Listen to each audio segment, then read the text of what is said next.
Well, I don't watch The Amazing Atheist much, but I've seen his videos, over time, and he's a competent performer, and he does start decent conversations. That's really what we do here. Some people see them as bouts or whatever, fights, but basically, whatever it is, there is a controversial aspect, or that you create controversy, or you try to find the controversy. You're trying to discover a kind of a conflict. But conflict doesn't have to be destroying each other. Conflict can be just opposing forces and balance. To suspend some idea on a good foundation. Okay. And when you pose the first idea, you're really trying to start one of these conversations. Now, he notices that the world of YouTube philosophy has become kind of insular. A bunch of anarchists talking to anarchists, and theists talking to theists, and atheists talking to atheists, and this kind of thing. He wants to mix it up. So he's going to do a pwnage fortnight. And in this sort of thing, I trust the Amazing Atheist is sincere in that, and that he really does want to mix it up. And, maybe this will do something. He might find somebody and rattle a nest that causes some amount of interconversation that wouldn't otherwise exist. The problem is, by doing it with pwnage,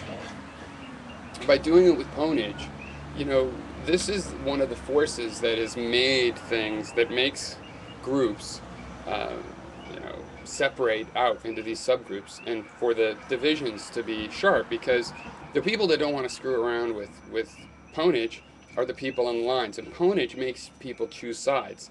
So the lines end up vacated, except for people like me that still walk the lines, and it's a good place to walk because there's not many people there, but still. So pwnage, not everybody wants to fight over their ideas that way. Now, I used to get in plenty flame wars. I've been banned from various things. I mean, two kind of funny stories I tend to epitomize it for me is one, I don't know, like 87 or something, on FidoNet, went into a forum that was talking about the definitions of words. I'm interested in language. And they were just talking about the exact definitions of words, like what's the definition of the word suffice?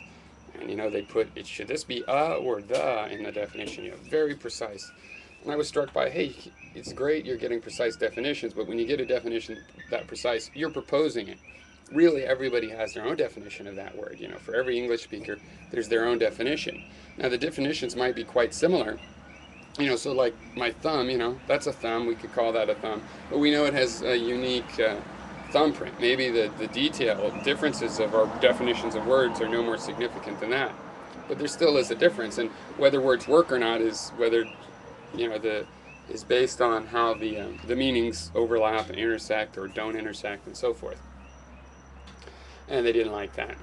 And, I got in a flame war, just the kind of flame war you would see. I never was big on your fucking fucktard, but it was before South Park generation too. And but I prefer, a more substantive kind of an insult, but they did just degrade into insults and psychoanalysis and stuff. The thing is, what I found out is that doing it this way selected for a certain kind of person. So once somebody kind of got my ire or teased me about some unimportant point, trying to dig me while their little forum buddies are there, and all these things that really piss me off about groupthink. If I started to be an asshole too quickly, basically I start only talking to the assholes out of that group, and I'd much rather talk to the cool people out of the group. So to talk to the cool people out of a group that disagrees with you, where a lot of the people are pointing their fingers and cackling, is a tricky thing. But if you walk the line right, the good people in a group are like, give this guy a break.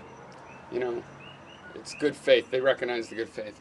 So it becomes much more productive to figure out how to speak to the sensibilities of just about anybody. And it helps in real life, because I can start up a very controversial subject in real life with just about anybody. I can go to a party of conservative relatives and their friends, and we can talk about abortion. I mean, I can bring up very controversial topics and keep things soft.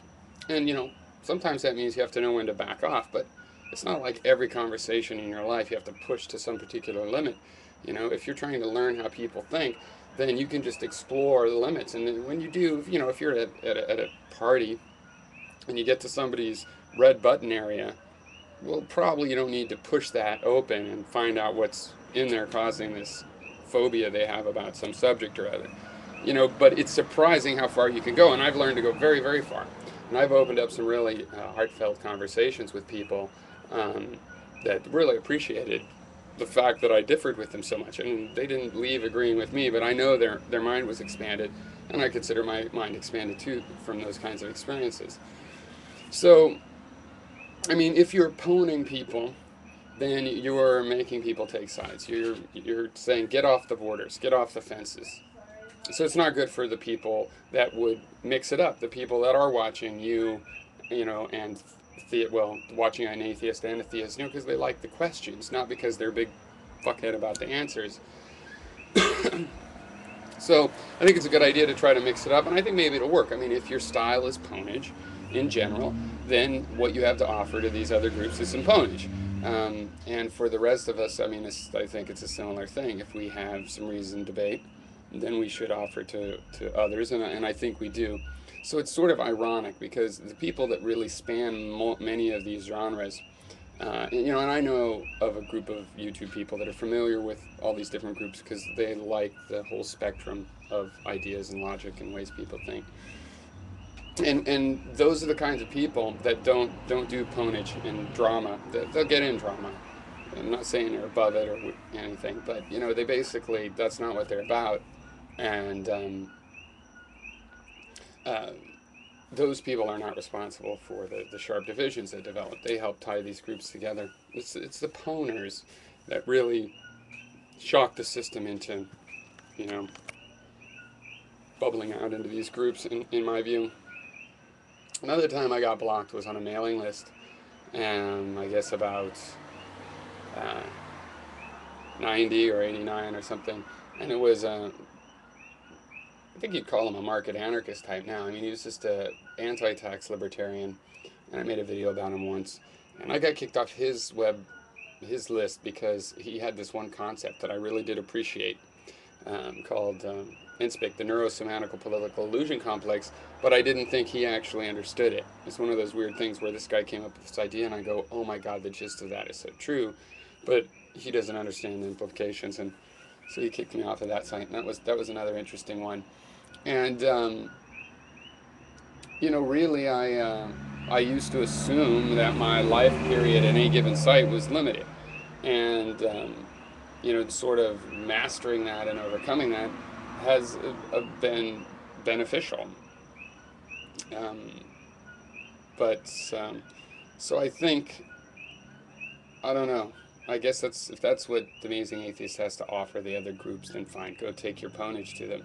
But what we really need is less ponage, or ponage where people admit, hey, this is just a game. It doesn't actually mean that we've answered these controversial topics just because I made you cry or whatever.